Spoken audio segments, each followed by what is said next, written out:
13 नवंबर 2024 को social media पर एक वीडियो बहुत तेजी के साथ वायरल होने लगता है।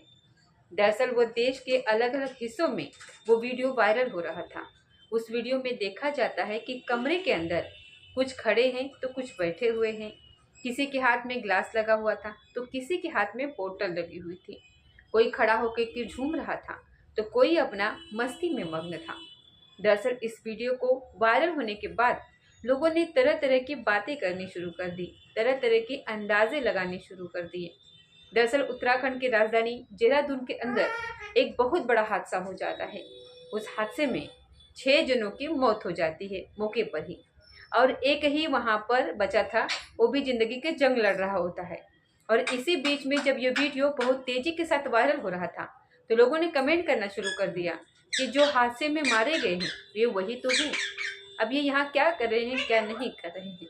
दरअसल आज की सच्ची घटना के माध्यम से यही जानने की कोशिश करेंगे कि आखिरकार उस हादसे की रात में हुआ क्या था, कैसे वो हादसा हुआ था, जिस हादसे की चर्चा हर घर में हो रही है, अब देश के अलग अलग हिस्सों में भी हो रही है। वो खुशी मना रहे थे और वो खुशियाँ गम में कैसे तब्दील हो गई। नमस्कार, स्वागत है आपका हमारे चैनल पर। आज की जो सच्ची घटना मैं आपको सुनाने जा रही हूँ, ये सच्ची घटना है उत्तराखंड की राजधानी देहरादून की।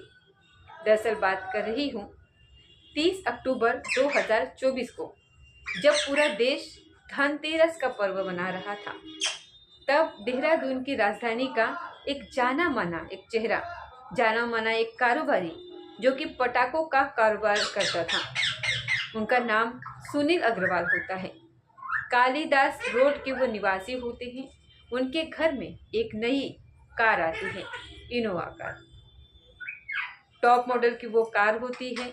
और जैसे ही उनका जो बेटा होता है जिसका नाम अतुल अग्रवाल होता है, तो अतुल अग्रवाल के जो कुछ साथी दोस्त होते हैं वो बार बार एक ही बात कहते हैं कि पार्टी तो बनती है। हर घर में यही कहानी होती है, जब कोई चीज़ नई आती है, जब कोई नया हम कुछ करते हैं, खरीदते हैं, लाते हैं, कुछ भी नया, कुछ भी अच्छा होता है तो शुभ के लिए कुछ हम पार्टी वगैरह तो करते ही हैं। और ख़ासकर दोस्तों का ये हक भी बनता है कि पार्टी तो होनी ही चाहिए। जब बार बार इस तरीके की बातें हो रही थी तो बातचीत होने के बाद कहा जाता है ठीक है पार्टी कर लेते हैं।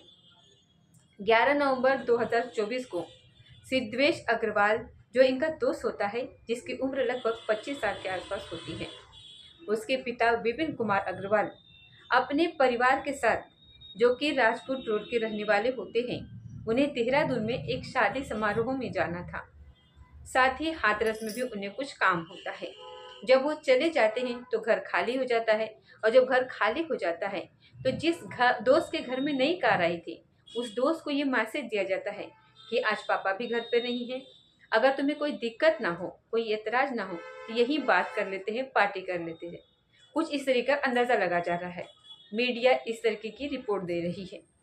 एक तरफ ये तैयारी चलनी शुरू हो जाती है और दूसरी तरफ एक लड़की है जिसका नाम कामाक्षी है, जो कि काबली रोड की निवासी है। उसी की दोस्त उसी के घर पर रुकी हुई थी, जिसका नाम गुनीत कौर होता है, जो कि जीएमएस रोड की निवासी होती है। ये दोनों दोस्त साथ साथ होते हैं, लेकिन इसी बीच में, इसी साथ में देहरादून के परेड ग्राउंड पर युवा महोत्सव कार्यक्रम चल रहा था। और युवा महोत्सव कार्यक्रम में सिंगर पवनदीप परफॉर्मेंस कर रहे थे। और ये जो लड़की होती है जिनका नाम कामाक्षी होता है और गुनीत कौर होता है, ये दोनों अपने परिवार के सहमति के बाद सीधा उस कार्यक्रम में जाती हैं। और जाने के बाद लगभग 9:30 बजे तक तो वहाँ पर रहती हैं। वहाँ रुकने के बाद फिर सीधा अपने घर आती हैं। जैसे ही कामाक्षी अपने घर पहुँचती है, घर आने के बाद अपने पापा को आवाज़ लगाती है, पापा पापा क्या आपने खाना खाया? पापा कहते कि मैंने तो खाना खा लिया है। और आपने खाना खा लिया है तो सो जाओ। बेटी अपने पिता से कुछ इस तरीके की बातें करती है, और जब इस तरीके की बात होती है तो उसके पिता भी सो जाते हैं। जो बेटी होती है और उसकी सहेली जो होती है वो घर में ही होती है। किस वक्त उन्हें मौका मिलता है और मौका मिलने के बाद वो यहाँ से चुपचाप यहाँ से निकल जाती हैं। निकलने की वही जो जगह थी जिसका जो दोस्त था, जिसका नाम सुधीश अग्रवाल होता है, जो राजपूत रोड का रहने वाला होता है। उसके यहाँ पर पार्टी वार्टी का आयोजन किया हुआ था। और ये आयोजन का अंदाज़ा कुछ इस बात से भी लगाया जा रहा था कि कुछ सेकंड का एक वीडियो होता है, वो बहुत तेज़ी के साथ वायरल हो रहा था। किसी के हाथ में ग्लास लगा हुआ है तो कोई खड़ा है, कोई झूम रहा है, कोई नाच रहा है। और उसके बाद ये आपस में पार्टी वगैरह करते हैं। और पार्टी करने के बाद जितना भी वक्त वहाँ पर निकालते हैं, निकालने के बाद यहाँ से सीधा चलने लगते हैं। दरअसल नई कार थी, नई कार की पार्टी होनी थी। और 11 नवंबर 2024 की रात लगभग 1:30 बजे के आसपास ये राजपूत रोड से निकलते हैं सहारनपुर चौक के लिए। सहारनपुर चौक से वन विभाग के लिए निकलते हैं। जो गाड़ी की रफ्तार है वो आराम से इत्मीनान से चल रही थी, मौज मस्ती में जा रहे थे। ऐसा सीसीटीवी में देखा जा सकता है, ऐसा मीडिया में दावा भी किया जा रहा है। अब यहाँ से तो गाड़ी निकल जाती है, लेकिन जो बल्लूपुर चौक होता है वहाँ से जब कोलागाड़ी चौक की तरफ जब जा रही थी तो बताया जाता है कि ऐसा मीडिया में भी रिपोर्ट आ रही है कि BMW कार बहुत तेज़ी के साथ वहाँ से निकल जाती है। और जैसे ही BMW कार निकलती है तो इन्हें लगता है कि शायद इनकी नई कार है और उनकी तो शायद पुरानी कार है, तो क्यों ना हम इससे आगे निकल जाए। शायद आगे निकलने की इसी होड़ में कार की रफ्तार कुछ इतनी तेज़ हो जाती है। ऐसा दावा किया जाता है कि कहीं लिखा है 150 किलोमीटर प्रति घंटे की रफ्तार से वो कार जा रही थी, तो कहीं कोई कह रहा है कि 180 किलोमीटर की रफ्तार से वो जा रही थी। रफ्तार से वो नई कार भाग रही थी। इधर से ये कार लेकर बहुत तेजी के साथ जा रहे थे और उधर किशन नगर चौक की तरफ से ON जिप्सी की तरफ से एक ट्रक जा रहा था, कंटेनर जा रहा था। कंटेनर HRSSJ 4348 ये पुराना सा कंटेनर होता है। भारी सी मशीन इसके अंदर रखी हुई होती है। जैसे ही इनोवा कार जा रही थी तो पता चलता है कि ये कार बहुत तेजी के साथ उस कंटेनर से जाकर के पीछे से जाकर के धंस जाती है। और जैसे ही कार उसमें से जाकर धंसती है, क्योंकि रफ्तार बहुत तेज बताई जा रही थी, इतनी तेज कि कोई कल्पना नहीं कर सकता। उसके बाद जैसे ही उसमें लगती है तो कंटेनर के जिस हिस्से में जाकर के वो कार लगती है, वो कंटेनर का वो हिस्सा भी पिचक जाता है, यानी कि अंदर की तरफ चला जाता है। जबकि वो भारी भरकम था, उसमें भारी भरकम एक मशीन रखी हुई थी। टक्कर लगने के बाद कुछ हिस्सा ऐसा होता है जो उस कंटेनर की सूची चिपक जाती है। इसके बाद फिर कंटेनर में टक्कर लगने के बाद कुछ जो कार होती है इनोवा कार, वो लगातार पलटी मारने लगती है। यानी कि जब लगातार पलट रही थी तो पलटते पलटते उसके परखट्टे उड़ जाते हैं। आगे एक पेड़ होता है और पेड़ में जाकर के वो कार टकरा जाती है। जैसे ही कार टकराती है वो जोर का धमाका होता है, वो जोर का हादसा होता है। कुछ लोग इधर से गुजर रहे थे तो उन लोगों ने देखा, क्योंकि रात का वो समय था, तो लगभग बताया जाता है कि 11 नवंबर की रात 1:45 बजे के आसपास का वो वक्त हो रहा था। क्योंकि ज़्यादातर ये रास्ता इस वक्त ये खाली रहता है। लोग या तो घरों में सो रहे होते हैं, अपने आराम कर रहे होते हैं। जो भी था पूरा रास्ता एकदम खाली था। लेकिन इसी बीच में जैसे ही इस गाड़ी के परखच्चे उड़ जाते हैं तो एक फार्मासिस्ट होता है जिसका नाम दीपक पांडे होता है। दीपक पांडे इधर से गुजर रहा था और उसने देखा कि एक बहुत बड़ा हादसा हो चुका है। कार ने कई बार पलटी खाई, पलटी खाने के बाद वो जाकर के एक पेड़ से टकराती है। और जब वो पास में जाकर के करीब जाकर के देखता है तो पता चलता है कि जो ड्राइवर है, ड्राइवर मर चुका है। ड्राइवर के बराबर वाली में जो सीट में जो बैठा हुआ लड़का था, उसकी जो गर्दन थी वो बिल्कुल अलग हो चुकी थी। ड्राइवर के जो कंडक्टर होता है, जो कंडक्टर साहिब का एक पीछे लड़की जो बैठी हुई थी, उसकी भी गर्दन धड़ से बिल्कुल अलग हो चुकी थी। उसकी नज़र सड़क के इधर उधर फैलती है तो लगभग 300 वर्ग फुट एरिया में उस कार के फरकच्चे छोटे छोटे हिस्से उसके उड़े हुए थे। साथ ही जो इसमें बैठे हुए थे कुछ लोग, उनके मांस के जो टुकड़े होते हैं वो चारों तरफ इसी तरह से फैले हुए थे। वो लड़का दीपक पांडे, उसने हिम्मत रखी। हिम्मत रखते हुए बारी बारी से सभी को देखा। सबसे पीछे की सीट पर एक लड़का बैठा हुआ था, उसकी सांसें चल रही थी। उस लड़के की जब सांसें चल रही थी, उसने उसके नफ्स को टटोलने की कोशिश की। वो करहा भी रहा था, और बाकी जो बैठे हुए थे उसने गिनती की तो 6 हैं जो मर चुके हैं, 7वां है जो जिंदगी और मौत के लिए तड़प रहा है। इसी बीच में उस लड़के यानी कि फार्मासिस्ट दीपक पांडे के दिमाग में आता है कि क्यों ना इसमें कुछ मदद करी जाए। तभी वो एक रिटायर ऑफिसर होते हैं, रिटायर ऑफिसर को वो फ़ोन करता है जिनका नाम अनिल शर्मा होता है। उनसे वो बातचीत करता है। बातचीत करने के बाद वहाँ से कुछ दिशा निर्देश मिलता है और जैसे ही दिशा निर्देश मिलता है तो पुलिस को फ़ोन किया जाता है। पुलिस के पास ये सूचना पहुँचती है, लेकिन दीपक पांडे ने हिम्मत नहीं हारी। उसने किसी तकरीब से जो घायल था उसको सनर्जी एक हॉस्पिटल लगता है, उस सनर्जी हॉस्पिटल में ले जा करके उसको भर्ती किया और इलाज उसका शुरू कर दिया। ये लगभग पौने 2 बजे के आसपास का वाक़या हो चुका था। अब धीरे धीरे कर करके यहाँ पर लोगों ने जमघट लगाना शुरू कर दिया। पुलिस मौके पर आती है, कई लोग जो थे मौके पर आते हैं और इस घटना स्थल की वीडियो बनाते हैं। तो कुछ लोगों ने यहाँ से सामान को समेटना शुरू कर दिया। यहाँ पर अभी जो फिलहाल 6 लाशें पड़ी हुई थी, 6 लाशें किसकी हैं किसकी नहीं हैं, सब ये तरह तरह की बातें कर रहे थे, अंदाजे लगा रहे थे। अब जैसे ही दिन निकलता है, दिन निकलने के बाद पता चलता है कि सोशल मीडिया पर इस हादसे की कहानी बहुत तेज़ी से वायरल होनी शुरू हो जाती है। बताया जाता है कि नई कार थी, नई कार की पार्टी देनी थी और पार्टी में कुछ दोस्त इकट्ठे होते हैं, जिसके बाद फिर वो रात के अंधेरे में जब पूरा शहर शांत था, सड़कें बिल्कुल खाली पड़ी हुई थी, तब वो सैर सपाटे के लिए निकलते हैं वो गाड़ी लेकर के। और आगे एक BMW टायर बहुत तेज़ निकलती है, तो उस कार को पीछे करने की वजह से इस कंटेनर से गाड़ी जाकर के टकरा जाती है और ये हादसा बहुत बड़ा हो जाता है।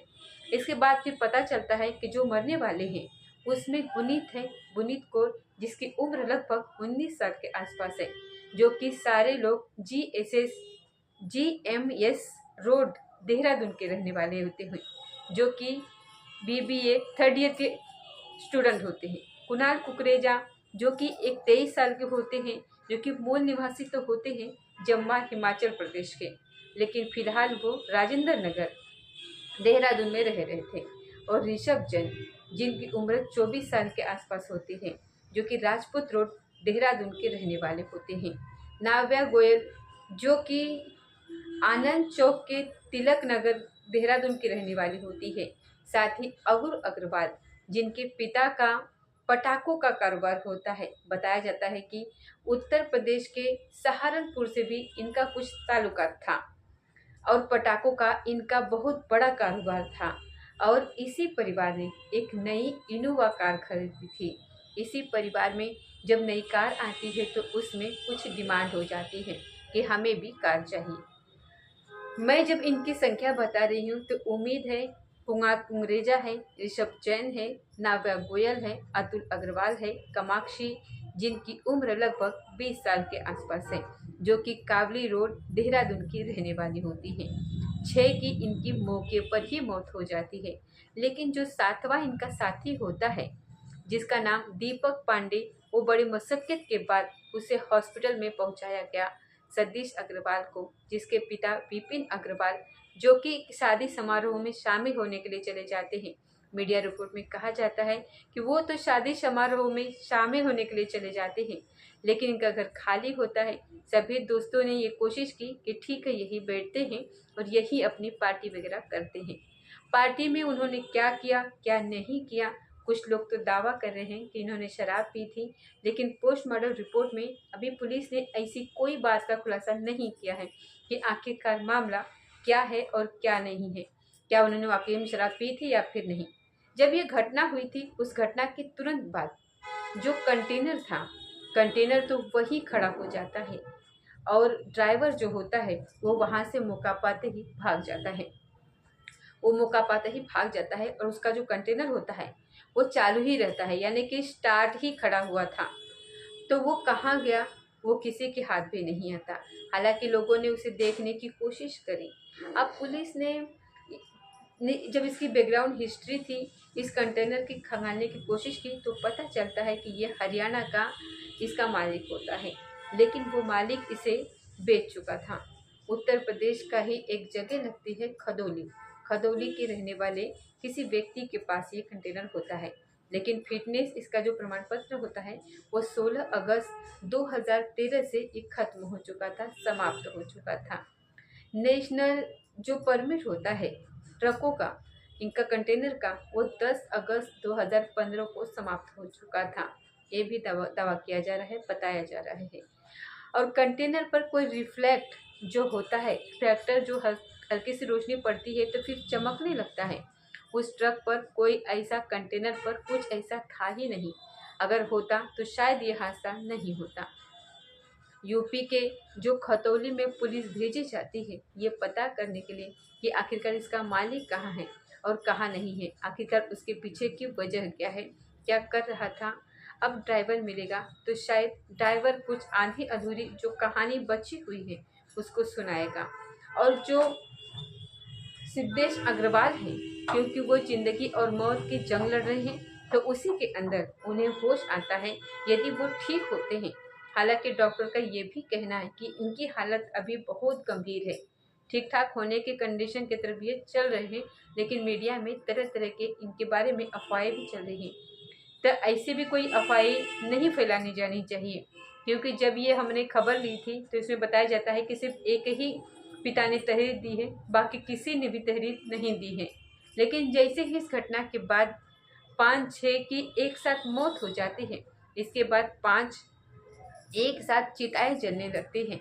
जो छठा होता है, क्योंकि वो हिमाचल प्रदेश के चंदा का रहने वाला होता है, क्योंकि वो शायद हो सकता है कि उन्हें वही उनका जो प्रक्रिया होगी अंतिम संस्कार की वो वही होगी।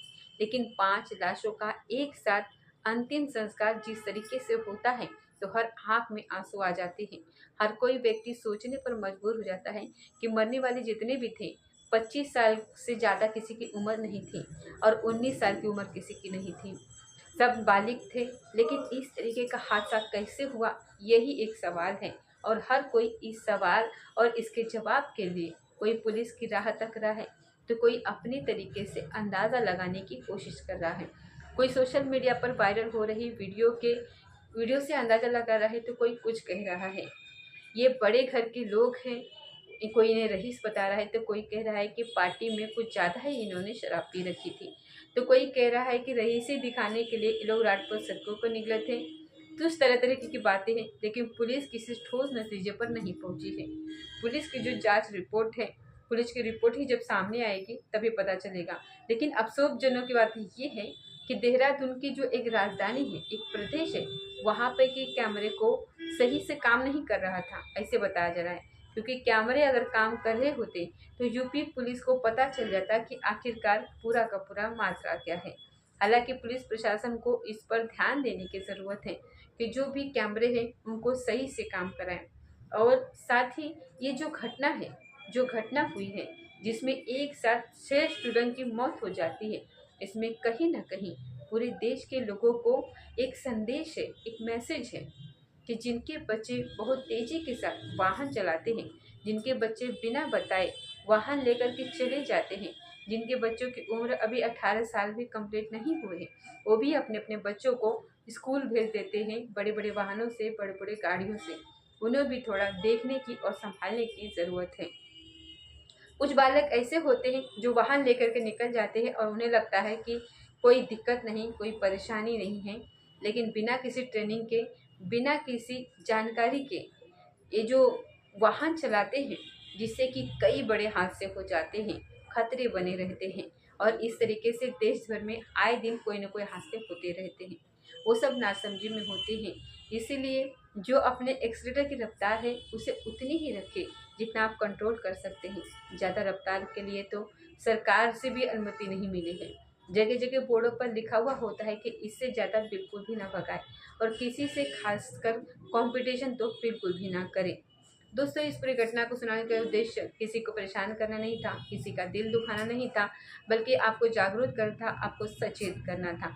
ये थी आज की सच्ची घटना। मिलते हैं अगले किसी सच्ची घटना के साथ, तब तक जय हिंद, जय भारत।